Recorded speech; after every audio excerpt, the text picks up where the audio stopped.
The rain hammered against the windows of the Sterling Room with unusual ferocity for a November evening in Mayfair. Sarah Mitchell pressed her palm against her lower back, fighting the persistent ache that had become her constant companion after 12 hours on her feet. The crystal chandeliers cast dancing shadows across the burgundy carpet, their light catching the Rolex watches and diamond earrings of London's elite as they dined on 40-pound appetizers. "Table 7 wants their wine pairing explained again," Marcus, the sommelier, whispered as he passed. "They're testing you." Sarah forced a smile that didn't reach her tired eyes.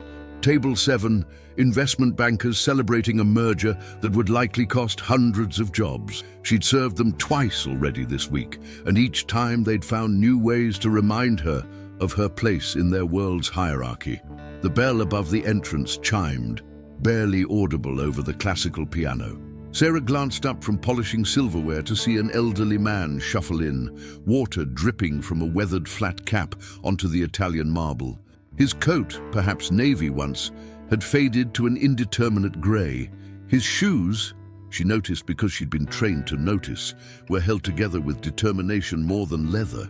The maitre d', Philippe, materialized beside the man like a guard dog sensing an intruder. Sarah watched Philippe's perfect posture stiffen further, his French accent thickening, as it always did when he was upset. "I'm terribly sorry, but we're fully booked this evening." The lie fell easily from Philippe's lips. 3 tables sat empty in Sarah's section alone. "I have a reservation," the old man said quietly, his voice carrying an unexpected refinement that made Philippe pause. "Under R. Pemberton." Philippe's fingers flew across his tablet, his expression shifting from dismissive to confused. There it was, R. Pemberton, table for 1, confirmed by the restaurant's owner's office itself. His jaw tightened. This had to be a mistake, or a cruel joke. "I see. Well, follow me," Philippe said, leading the man to table 14, the worst seat in the house, partially hidden behind a pillar next to the kitchen's swinging doors. Sarah's section. The man settled into his chair without complaint, removing his cap to reveal thin silver hair plastered to his scalp by the rain. His hands, Sarah noticed as she approached with the menu, were surprisingly well manicured despite his shabby appearance. But exhaustion had built walls behind her eyes, and all she could see was another problem in a day full of them. "Good evening," she began, her voice flat with professional obligation rather than warmth. "Can I—" "Sarah!" Philippa hissed, appearing at her elbow. "Table 7 is waiting." She looked between the banker's table, where glasses needed refilling and egos needed stroking, and the old man studying the menu with quiet concentration. The decision felt heavier than it should have, like standing at a crossroads where both paths led through fog. "Sir," she said to the old man, her voice dropping to barely above a whisper, "I don't think... Perhaps you'd be more comfortable at the cafe down the street. It's lovely, more relaxed." The words tasted bitter as she spoke them, but she thought of Jamie, her brother, lying in his hospital bed. She needed this job. She couldn't afford to have Philippe complaining about her allowing undesirables to damage the restaurant's atmosphere. The old man's eyes, sharp and intensely blue despite his age, found Sarah's. For a moment, neither spoke. The restaurant's ambient noise seemed to fade, leaving only the sound of her own heartbeat and his steady breathing. There was something in his gaze that made her want to look away, a depth of understanding that felt too intimate for the transaction she was trying to complete. "I see," he said finally, folding the menu with deliberate care. "You're refusing to serve me." The words weren't a question. Sarah's throat constricted. "It's not. It's just that our menu is quite expensive, and I wouldn't want you to embarrass myself or to embarrass you." Heat crept up Sarah's neck. At table 7, one of the bankers snapped his fingers, actually snapped them, to get her attention. The sound cracked through the air like a whip, making her flinch. "I have to go," she said quickly, already turning away. "The cafe really is lovely. They do a wonderful shepherd's pie." She didn't wait for his response, fleeing to table 7, where she could hide behind the familiar armor of service. Pour the wine, explain the notes of oak and cherry, smile at the joke about her accent that wasn't quite Yorkshire enough to be quaint, but wasn't quite London enough to be proper. Pretend her feet didn't throb, that her brother wasn't alone in his hospital room, that she hadn't just become exactly the kind of person she'd always sworn she'd never be. When she finally risked a glance back at table 14, the old man was gone. Only his cap remained on the chair, forgotten or perhaps deliberately left behind. Felipe swooped in to clear the table, his expression triumphant. "Well handled," he said to Sarah, though his tone suggested he'd have preferred she hadn't let the man sit at all. "We can't have that sort in here. It upsets the ambiance." That sort. The words echoed in Sarah's mind as she continued her shift. Her mother had been that sort once, after Dad left and the bills piled up. Sarah herself had been that sort when she'd first applied here, until she'd learned to flatten her vowels and hide her background behind professional efficiency. The rest of the evening blurred together. More wine, more carefully plated microscopic portions, more laughter that stopped whenever she approached. But the cap remained on her mind, a grey weight she couldn't shake. At 11, as the last customers lingered over cognac, Sarah finally had a moment to breathe. She walked to table 14, picked up the forgotten cap. It was good quality, she realized now, the fabric fine wool, despite its worn appearance. Inside, stitched in gold thread so small she almost missed it, were the initials RJP. "Sarah," the voice came from behind her. She turned to find David, the night manager, standing with an expression she'd never seen before. His face had drained of color, and his hands trembled slightly as he held his phone. "That man you turned away," he said slowly, as if each word might explode. "Did he say his name?" "He had a reservation. R. Pemberton, I think Philippe said." David's phone clattered to the floor. Richard Pemberton, Richard James Pemberton. The name meant nothing to Sarah, but David's reaction sent cold fingers walking up her spine. "Who is he? Who is he?" David laughed, but it was a sound devoid of humor.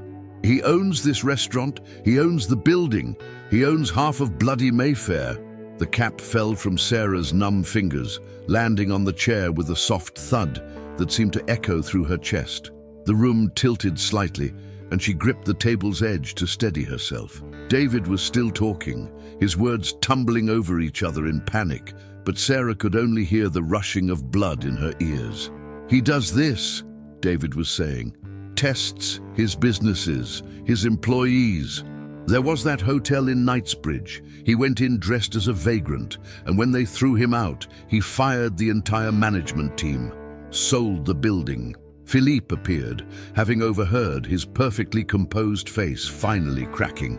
"This is your fault," he hissed at Sarah. "You should have known. You should have..." "Should have what?"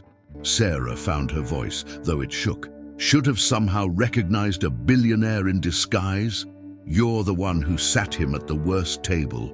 You're the one who lied about being fully booked. But you refused to serve him." Philippe's French accent had completely overtaken his practiced English. "He will remember you, your face, your name.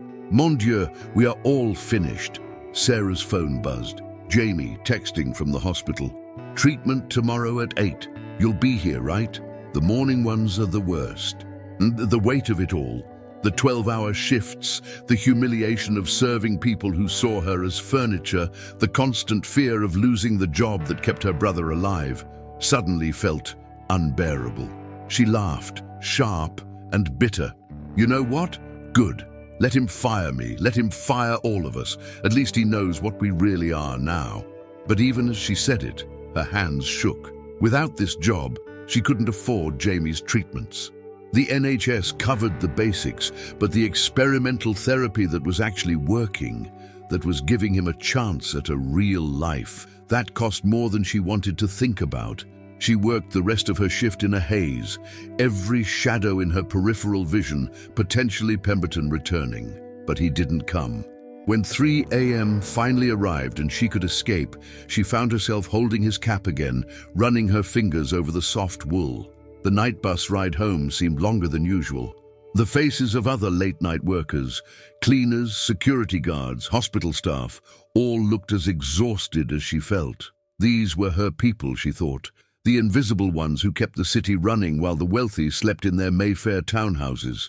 Her flat in Bethnal Green was 4 floors up with no lift, and by the time she reached her door, her legs were trembling.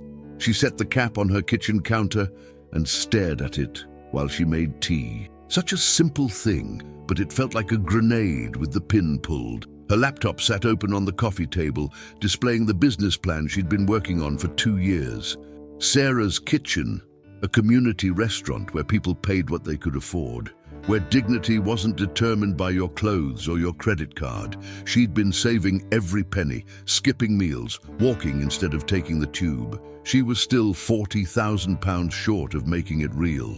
A knock at the door made her jump, tea sloshing over the rim of her mug. Nobody knocked at 4 in the morning unless something was wrong, very wrong. Through the peephole, she saw a woman in an expensive suit despite the hour, holding a leather folder. "Miss Mitchell, my name is Helena Cross. I work for Mr. Pemberton. He asked me to deliver this personally." Sarah's hand hesitated on the chain lock. "It's 4 in the morning.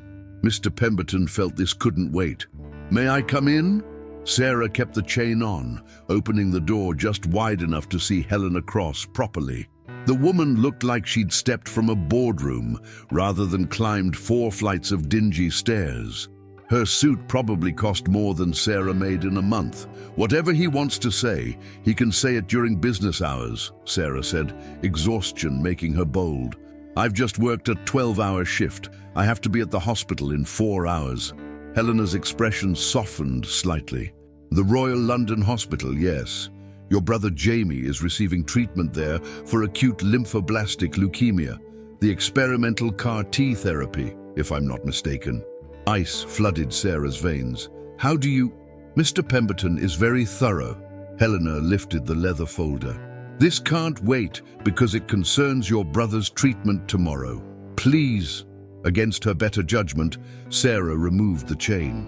Helena entered, her eyes taking in the small flat, the stack of medical bills on the coffee table, the business plan on the laptop, the single photograph of Sarah and Jamie on the otherwise bare walls. "Mr. Pemberton wanted you to know," Helena began, settling into the worn armchair as if it were a throne, "that he's been watching the Sterling Room for several months, not just as the owner, but as someone who lost his daughter Emma to the same disease your brother is fighting." Sarah sank onto her sofa, the mug of tea forgotten in her hands. Helena continued, "Emma was 23. The treatments available 20 years ago were insufficient. Mr. Pemberton created a foundation in her memory, funding research and covering treatment costs for families who couldn't afford them. He reviews every application personally." She opened the folder, revealing a photograph of a young woman who looked startlingly like Sarah, dark hair, determined eyes, a smile that suggested she was fighting something bigger than herself. "Emma Pemberton. Your application was on his desk," Helena said. "That's how he knew who you were tonight. He wasn't just testing the restaurant's service. He wanted to meet the woman who wrote such a passionate plea for her brother's life while working herself to death to pay for it." Sarah's throat constricted. "And I failed his test." "Did you?" Helena pulled out another document. "This is the deed to a property in Shoreditch. Fully equipped commercial kitchen, dining space for 60, apartment above. Mr. Pemberton purchased it 3 hours ago." Sarah stared at the paper, the words blurring. "I don't understand. He also wanted me to give you this." Helena handed her a handwritten note on expensive stationery. Sarah recognized the careful handwriting from the reservation card at the restaurant. "Miss Mitchell, tonight you showed me who you are under pressure, exhausted and afraid. You protected your job to save your brother. You chose survival over kindness, necessity over idealism. These are not the choices of a bad person, but of someone the world has cornered. My Emma would have liked you. She had the same fire, the same desperate love for those she called family. The restaurant space is yours if you want it, not as charity, but as an investment. I've seen your business plan. It's solid, necessary, and exactly what East London needs. Your brother's treatment is covered through my foundation, retroactive to his diagnosis. The experimental therapy, the hospital stays, the medications, all of it. This isn't connected to the restaurant offer. This is simply right. You asked me to leave tonight because you thought I didn't belong. You were right. I didn't. Neither do you. You belong somewhere you can build, not just survive. The cap was my father's. He wore it when he worked the docks, before I made my fortune and forgot what it meant to be invisible. I left it to remind you that everyone deserves to be seen. RJP. Sarah read the letter 3 times before the words stopped swimming. Her hands shook as she set it down, looking up at Helena Cross, who watched her with an unreadable expression. I can't accept this, Sarah whispered. It's too much.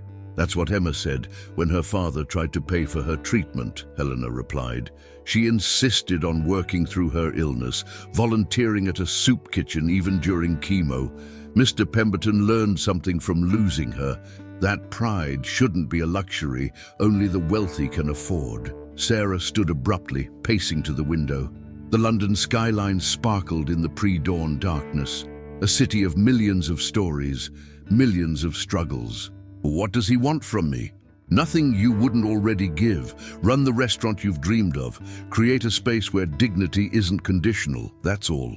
And if I refuse, Helena smiled for the first time, then your brother's treatment remains covered and you continue working at the Sterling Room until you save enough for your dream. Mr. Pemberton doesn't give with strings attached. He gives because it's right. Sarah pressed her forehead against the cool glass. I was cruel to him. You were human. He's been studying you for months, Miss Mitchell. The double shifts, the skipped meals, the way you treat the kitchen staff with respect even when the customers treat you like furniture. He knows who you really are. And who is that? Someone who would sacrifice her own soul to save her brother. Someone who wrote a business plan that includes a dignity shelf where anyone can eat free, no questions asked. Someone who's been invisible so long, she's forgotten she deserves to be seen. Sarah turned from the window, finding Helena standing, preparing to leave. What happened tonight at the restaurant? Will there be consequences? Oh yes, Helena said, her smile sharpening. Philippe has already been terminated. David is under review. The entire service culture of the Sterling Room will be restructured. Mr. Pemberton takes these tests very seriously. But I refused to serve him too. Yes, but you were protecting something. They were protecting nothing but their own prejudices. Helena moved toward the door, then paused. The kitchen in Shoreditch. It's available for viewing tomorrow afternoon, after your brother's treatment. Mr. Pemberton thought you might want to see it with Jamie. After Helena left, Sarah sat in her tiny flat as dawn crept across the sky. The cap still sat on her counter, a simple thing that had unraveled everything. She picked up her phone, scrolling through the photos of Jamie from before his diagnosis. Football matches, university graduation, his smile unmarred by the exhaustion of fighting for his life. At 7:30, she arrived at the Royal London Hospital to find Jamie's room filled with flowers. Not funeral arrangements, but bright living things. Sunflowers and daisies, the kind of flowers that suggested hope rather than sympathy. Sir! Jamie struggled to sit up, his face pale but eyes bright. Did you rob a florist? She kissed his forehead, noting the warmth that suggested another fever. Something like that. How are you feeling? Like I'm about to get injected with millions of genetically modified cells that will either save me or turn me into a superhero. He studied her face. You look different. Did something happen? Sarah sat on the edge of his bed, taking his hand. It was so thin now. She could feel every bone. Jamie, what if I told you we didn't have to worry about the money anymore? His expression shifted to concern. Sarah, what did you do? I met someone who wants to invest in the restaurant idea. At 4 in the morning, Jamie's voice carried the protective edge that emerged whenever he thought she was sacrificing too much for him. Sarah told Jamie everything as the morning sun flooded his hospital room. His expression shifted from confusion to disbelief to something that looked dangerously like hope, an emotion they'd both learned to ration like water in a desert. "You refused to serve a billionaire," he said slowly, "and his response was to pay for my treatment and give you a restaurant. When you say it like that, it sounds insane." Jamie squeezed her hand with what little strength he had. "It sounds like someone finally saw you, Sir. Really saw you, Doctor." Patel entered then, followed by a team of nurses preparing for the CAR-T infusion, but something was different. The usual apologetic tension about costs was gone. Dr. Patel smiled genuinely, the kind of smile she reserved for patients whose futures were secure. "Mr. Mitchell, your treatment has been fully approved and funded through the Pemberton Foundation. We can proceed with the full protocol, including the additional monitoring and support medications we discussed." Jamie looked at Sarah, tears gathering in his eyes. They'd been rationing hope, but also rationing treatment, choosing the bare minimum, skipping the anti-nausea drugs that weren't essential, declining the counseling that might have helped them both cope. Now, suddenly, they could have everything. As the IV drip began, Sarah held Jamie's hand and told him about the restaurant plans she'd hidden from him, not wanting to burden him with dreams that seemed impossible. The dignity shelf, the sliding scale pricing, the employment program for people recovering from illness or addiction. It was going to be called Sarah's Kitchen, she admitted. But now, I don't know, that feels small. Emma's table, Jamie suggested quietly. After his daughter, it would honor her memory and acknowledge that sometimes the invisible people are the ones who change everything. That afternoon, after Jamie was sleeping off the treatment's immediate effects, Sarah took the tube to Shoreditch. The address Helena had given led to a corner building with huge windows and exposed brick. It was perfect, exactly the kind of space she'd dreamed of, but never dared to price. Richard Pemberton was waiting inside. He looked different in a well-tailored suit, but his eyes were the same, sharp, kind, infinitely sad. He stood by the window, hands clasped behind his back, watching the street life of East London flow past. "Miss Mitchell," he said without turning, "I owe you an apology." "You owe me nothing. I'm the one who... I put you in an impossible position." He faced her then. "I tested you when you were exhausted and afraid. That wasn't fair." Sarah moved through the space, running her fingers along the pristine counter, the professional-grade ovens, the cooling racks waiting for bread that would feed anyone who needed it. "Why did you really come to the restaurant last night?" "To meet you. To see if the woman who wrote so eloquently about dignity and desperation understood both from experience or observation." He paused. "Emma would have thrown me out too, you know. She had no patience for what she called poverty tourism. Wealthy people playing at understanding struggle. Is that what you were doing? Perhaps. Or perhaps I was trying to remember what it felt like to be my father's son instead of my fortune's prisoner." He pulled a photograph from his jacket, a young man in a flat cap standing proudly beside a small fishing boat. "He built everything I have from nothing, and I've spent 20 years forgetting that the measure of a person isn't what they have, but what they do when they have nothing." Sarah studied the photograph, seeing Richard's eyes in the younger man's face. The cap, his lucky cap, he called it, wore it every day for 40 years. "I thought leaving it would be symbolic, but now I think I just wanted an excuse to come back, to apologize properly, and to offer me all this." "No," Richard said firmly, "this isn't an offer. It's an investment. I've seen your books, your plans. You'll pay me back within 5 years, with interest. This isn't charity, Miss Mitchell. This is business." 3 months later, Emma's table opened its doors for the first time. Sarah stood in the kitchen she'd designed, wearing chef's whites that still felt like a costume, watching her team prepare for the evening service. Half were culinary students, the other half people recovering from illness, addiction, or homelessness.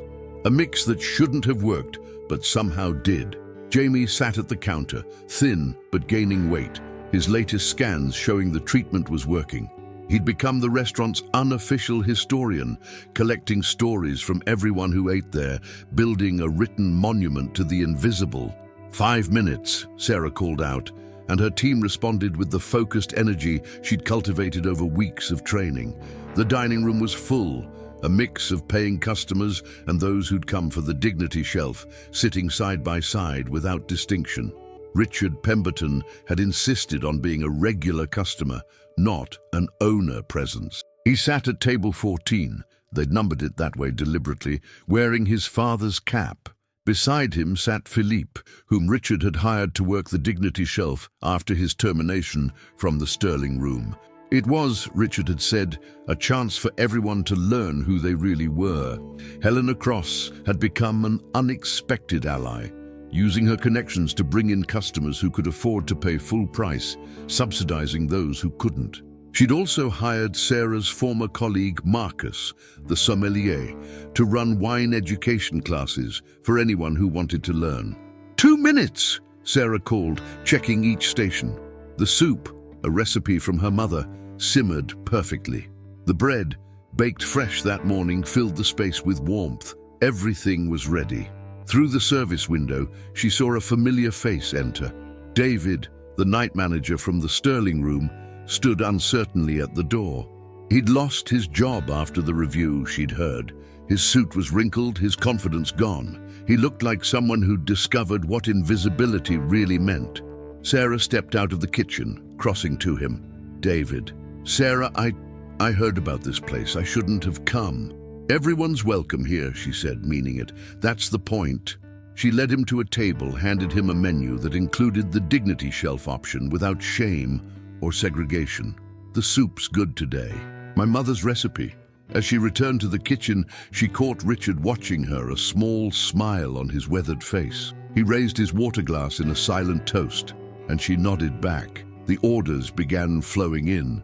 Sarah lost herself in the rhythm of service, the dance of creation and nourishment she'd dreamed of for so long. Her team moved with precision and pride, serving each plate as if it were going to royalty, because here everyone was.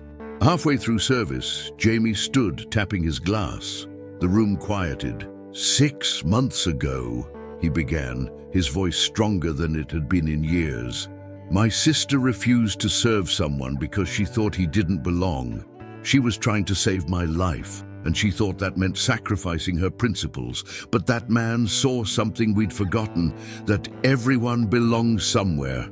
He looked at Sarah through the service window. This place isn't about food. It's about remembering that dignity isn't something you earn or buy.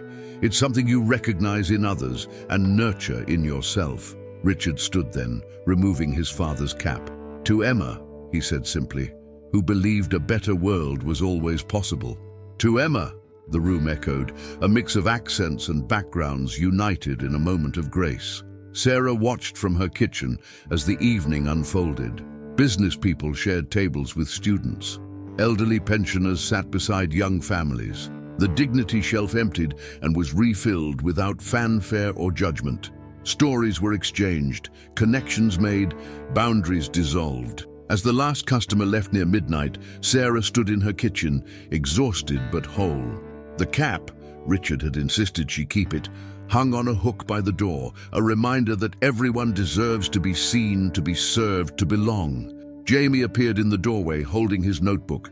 I got 17 stories tonight. 17 people who felt seen for the first time in years. Sarah pulled him into a hug, careful of his still fragile body, but fierce in her love. We did it. No, Jamie said, pulling back to look at her. You did it. You refused to serve a billionaire, and somehow that became the beginning of serving everyone. Outside, London hummed with its endless energy.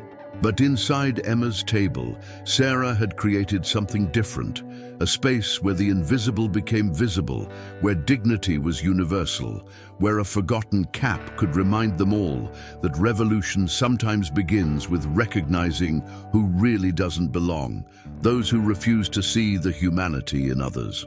The next morning would bring new challenges, new stories, new faces seeking belonging. But tonight, Sarah stood in the restaurant, built from her refusal, her failure, her redemption, and knew that sometimes the worst moments of our lives are just the universe preparing us for who we're meant to become. Richard Pemberton never stopped coming to Emma's table. Every Thursday, he sat at table 14, wearing his father's cap, eating the same soup, watching the miracle of human connection unfold. And every Thursday, Sarah served him herself, not because she had to, but because serving others had become her form of prayer, her rebellion, her love letter to a world that needed to remember that everyone, absolutely everyone, deserves a seat at the table.